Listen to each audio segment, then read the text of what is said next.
যাবে কিনা। এখানে দুইটা পার্ট, একটা হলো দাঁড়ানো অবস্থায় নবীজিকে সালাম দেওয়া, আর একটা হলো ইয়া নবী সালামু আলাইকা বলা।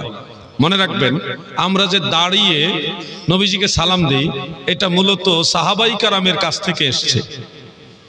অনেক ভাইরা বলে সাহাবারা মিলাদ করছে কিনা, কিয়াম করছে কিনা, ইমাম আবু হানিফা করছে কিনা, উমুক করছে কিনা, বিভিন্ন প্রশ্ন করেন। আবু বকর সিদ্দিক করেছে কিনা, উমর করেছে কিনা, সাহাবীরা করেছে কিনা, এই প্রশ্নগুলি করে কিনা ভাই?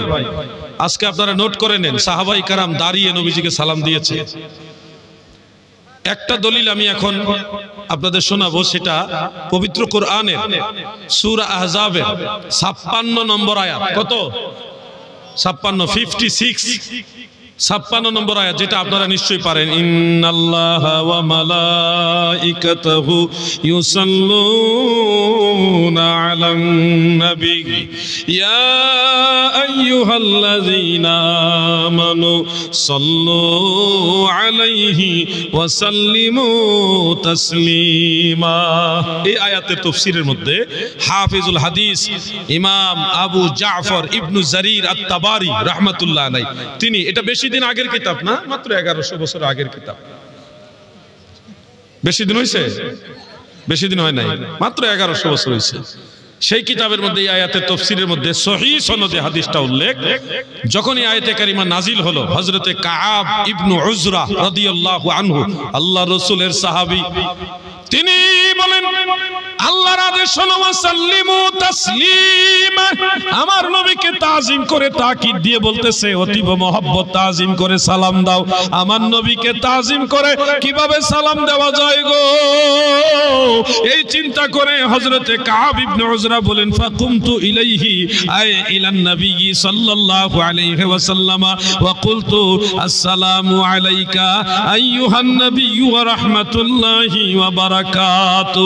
কাআব ইবনে উজরা বলেন ওয়াসাল্লিমু তাসলিমা, এই আয়াত যখন নাজিল হইল আল্লাহ আদেশ দিল যেইভাবে তাজিম করে নবীজিকে সালাম দেওয়া দরকার ওইভাবে তাজিম করে নবীকে সালাম দাও। আমার আল্লাহর আদেশ পাওয়ার সাথে সাথে আমি কাআব ইবনে উজরা নবীজির সামনে দাঁড়াইয়া আল্লাহর নবীকে সালাম দিলাম। সুবহানাল্লাহ। অতএব নবীজির প্রতি তাজিম প্রদর্শনার্থে দাঁড়িয়ে দাঁড়িয়ে নবীজিকে সালাম দেওয়া সুন্নতে সাহাবা।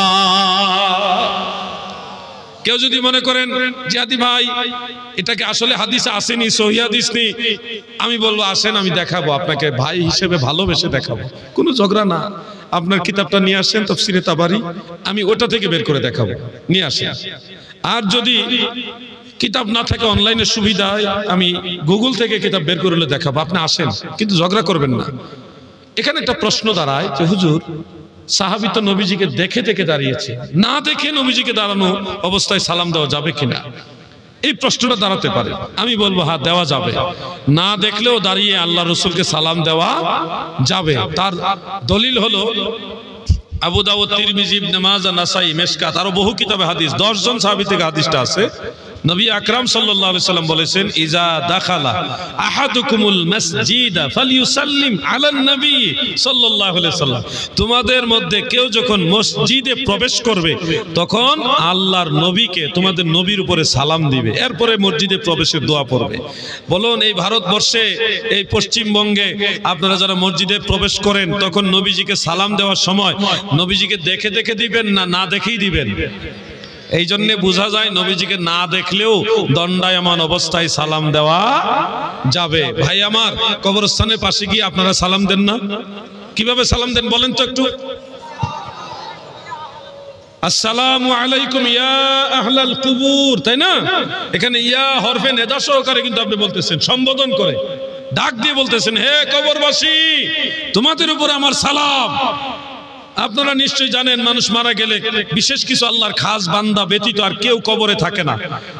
যারা মুমিন বান্দা তারা ইল্লিনে চলে যায়, ওই সপ্তম আসমানের উপরে, আর যারা বেঈমান তারা জমিনের তলদেশে সিজ্জিনে চলে যায়। কেউ কিন্তু কবরে নাই, কবরে ডেড বডি। কিন্তু এখানে দাঁড়িয়ে তাদেরকে দেখেনও না, তারা এখানে উপস্থিত নাই, তাদের রুহু চলে গেছে উপরে বা নিচে, উপস্থিত নাই, তাদেরকে দেখেনও না। না দেখা সত্ত্বেও কবরস্থানে কিনারে দাঁড়িয়ে ইয়া হরফে নেদা সহকারে ইয়া আহলাল কুবুর বলছেন, দাদু আপনার এলাকার একজন সাধারণ মুসলমান সে মারা গেছে, সাধারণ মুসলমানদের কবরস্থানের কিনারে দাঁড়ায়া না দেখে যদি তাদেরকে সালাম দেওয়া যায়, রাহমাতুল লিল আলামিনকে না দেখে আরো বেশি সালাম দেওয়া যাবে। ঠিক না ঠিক?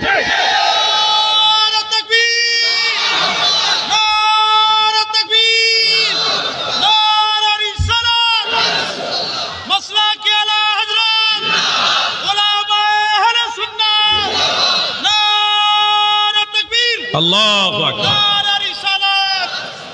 সম্মান করার জন্য দেখা শর্ত না, দেখলেও সম্মান করা যায়, না দেখলেও সম্মান করা যায়। আপনাদের এখান থেকে কেবলা কোন দিকে? পশ্চিম কোন দিকে? কোন দিকে? এদিকে নাকি? আচ্ছা আপনারা এখানে বলেন কারা কারা রাত্রেবেলায় কাবার দিকে পা লম্বা করে ঘুমান, হাত উঠান। কেউ পা লম্বা করে ঘুমান না? আচ্ছা আলহামদুলিল্লাহ, খুশি হলাম। আচ্ছা এই কাবার দিকে ফিরে পেশাব পায়খানা করেন কারা কারা? হাত উঠান। কেউ না? আমরা তো কাবার দিকে জেনে শুনে থুতুও ফেলি না, কাবাকে তাজিম করি। কেন? আল্লাহ বলেছেন ওয়ামাই ইউআযযিম শাআইরাল্লাহ ফাইন্নাহা মিন তাকওয়াল কুলুব। আল্লাহর নিদর্শন সমূহকে তাজিম করা এটা কালবের তাকওয়া। এইজন্য কাবা ঘরকে যদি না দেখে সম্মান করা যায়, কাবা ঘরকে যদি না দেখে ইজ্জত করা যায়, আমার নবী কাবারও কাবা, আল্লাহর নবীকে না দেখে আরো বেশি সম্মান করা যাবে। ঠিক না বেঠিক?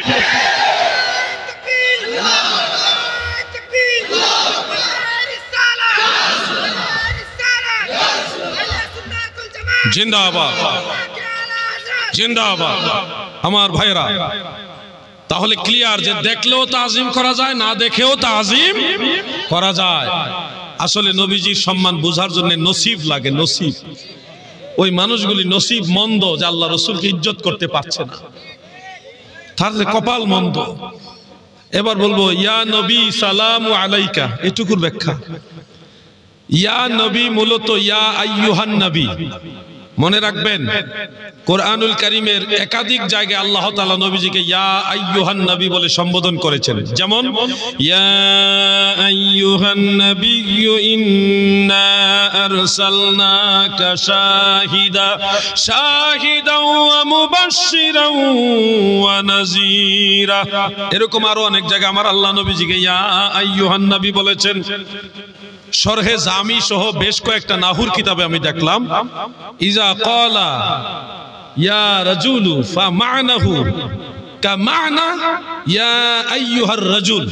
কেউ যদি বলে ইয়া রাজুলু, রাজুলু নাকেরা, ইয়া হরফে নেদা হিসেবে রাজুলু মারেফা হয়েছে। তো কোন নাকেরা শব্দকে যদি কেউ হরফে নেদা দিয়ে সম্বোধন করে ইয়া রাজুলু বলে, এটার মানা হয় কা মানা ইয়া আইয়ুহার রাজুল। ঠিক এই কায়দায় কেউ যদি বলে ইয়া নবী, এটার মানা হবে ইয়া আইয়ুহান নবী। কেউ যদি বলে ইয়া রাসূল, এটার মানা হবে ইয়া আইয়ুহার রাসূল। এই জন্য ইয়া নবী আসল মে ইয়া আইয়ুহান নবী হয়। আমার নবীজিকে ইয়া নবী বলে ডাকলে এটা পবিত্র কোরআনের ইয়া আইয়ুহান নবী দ্বারা প্রমাণ হয়ে যায়। সুবহানাল্লাহ। এখন যে বলবে ইয়া নবী কোরআনেও নাই হাদিসেও নাই, সে আসলে নাহু বুঝে না, গ্রামার বুঝে না, আন্তর্জাতিক ক্ষতি সম্পন্ন বক্তা। তাহলে ইয়া নবী, আমার কথা হলো ভাই, ইয়া নবী যদি তোমার বলতে খারাপ লাগে তাহলে আসসালাতু ওয়াসসালামু আলাইকা ইয়া রাসূলুল্লাহ অমনি বলো। তুমি যেমনে পারো অমনি দাঁড়ায় সালাম দাও। সালাম তো দিবা, তুমি তো এমনেও দাও না অমনেও দাও না, তুমি তো কোনোভাবেই নবীজিকে সালাম দেওয়ার পক্ষে না, আবার বিরোধিতা করার পক্ষে। তাহলে তুমি তো আমল নষ্টকারী, শয়তানের একটু দালালি করা হচ্ছে শয়তানের, তাই না? আপনি তো নিজেই আমল করেন না, কোনোভাবেই করেন না, যে ইয়া নবী খুঁজে লাভ কি? আপনার ইয়া নবী ভালো লাগে না, ইয়া আইয়ুহান নবী আসসালামু আলাইকুম ওইভাবে বলেন, বলেনই তো না, কোনোভাবেই তো নবীজিকে সালাম দিচ্ছেন না, তাহলে আপনি ইয়া নবীর দলিল খুঁজে লাভ কি? আল্লাহ যেন ওই ভাইদের বোঝার মতো জ্ঞান দান করে। বলেন আমিন, সবাই বলেন আমিন। আপনাদের এই পশ্চিম